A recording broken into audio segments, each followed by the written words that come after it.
আমার স্নেহ ছাত্রছাত্রীরা, আমি তোমাদের প্রদীপ স্যার বিদ্যাসাগর স্টাডি সেন্টারের ইউটিউব চ্যানেলে সকলকে স্বাগত জানাই।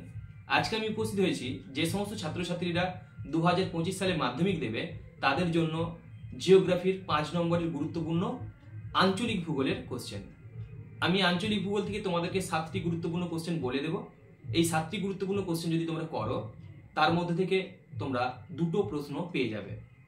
এমনকি আমি তোমাদেরকে এই 7টি প্রশ্নের মধ্যে আরও গুরুত্বপূর্ণ 4টি কোশ্চেন বলবো, যে 4টি কোশ্চেন তোমরা যদি না করে যাও তাহলে খুবই সমস্যায় পড়তে পারো।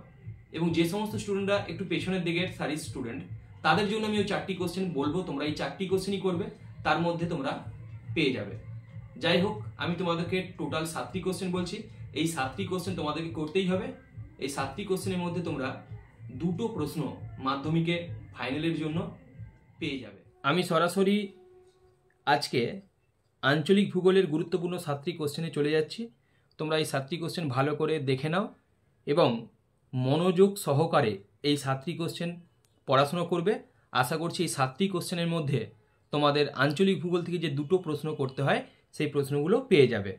আমি প্রথমে যে কোশ্চেনটি দিয়ে রেখেছি, সাজেশনের প্রথম প্রশ্ন ছিল ভারতের পশ্চিমাঞ্চল পেট্রো রাসায়নিক শিল্পে উন্নত কেন। এই কোশ্চেনটা খুব ইম্পর্টেন্ট, তাই আমি ভিভিআই দিয়ে রেখেছি, তাই তোমরা এই কোশ্চেনটা খুব ভালো করে পড়বে।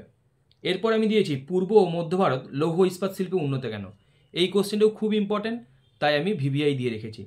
প্রথম 1 এবং 2 এই 2টো প্রশ্নের মধ্যে একটা প্রশ্ন পরীক্ষায় পড়বে, তাই তোমরা ভালো করে কিন্তু প্র্যাকটিস করবে। এরপরে 3 নম্বরে দিয়েছি ভারতের অসম জনবন্টনের তারতম্যের কারণগুলো উল্লেখ করো।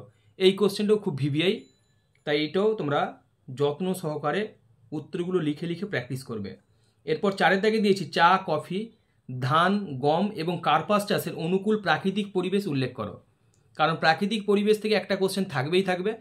তোমরা এই 5টা যদি প্রাকৃতিক পরিবেশ দেখে নাও তাহলে আশা করছি কোনো সমস্যা পড়বে না।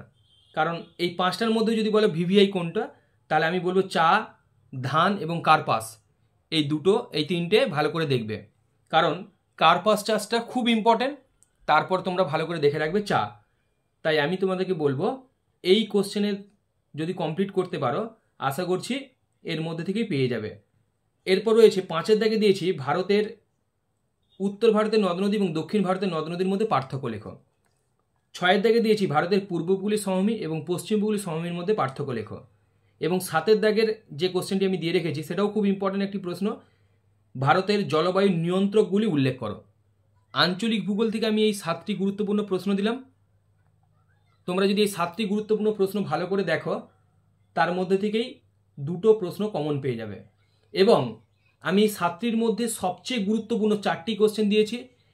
1 দাগে দিয়েছি, 2 দাগে দিয়েছি, 3 দাগে দিয়েছি এবং 4 দাগে দিয়েছি।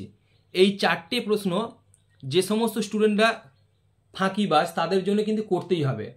এই 4টা প্রশ্ন করলেই আশা করছি সমস্ত কোশ্চেনগুলো কমন পেয়ে যাবে। তাই সমস্ত ছাত্রছাত্রীর কাছে অনুরোধ, তোমাদের এই 7টা প্রশ্ন ভালো করে দেখো এবং প্রথম 4টি প্রশ্ন খুব মনোযোগ সহকারে দেখবে, তাহলেই দেখবে মাধ্যমিকে আঞ্চলিক ভূগোল থেকে তোমাদের যে 5 নম্বরের কোশ্চেন 2টো করতে হয়, তোমরা 2টো কোশ্চেন কমন পেয়ে যাবে। তোমরা এই ভিডিওটিকে তোমাদের বন্ধু বান্ধবীদের সঙ্গে শেয়ার করো, যাতে তারাও আঞ্চলিক ভূগোলের সাজেশনটি কমপ্লিট করতে পারে, তার জন্য সহযোগিতার হাত বাড়িয়ে দিও। ভিডিওটি সম্পূর্ণ দেখার জন্য সকলকে অসংখ্য ধন্যবাদ। তোমরা যদি আমাদের চ্যানেলে নতুন হয়ে থাকো তাহলে আমাদের চ্যানেলটিকে সাবস্ক্রাইব করে দিও এবং বেল অপশনটি ক্লিক করো, যাতে আমাদের এই ছোট্ট পরিবারটি অনেক বড় হতে পারে, তার জন্য সহযোগিতার হাত বাড়িয়ে দিও।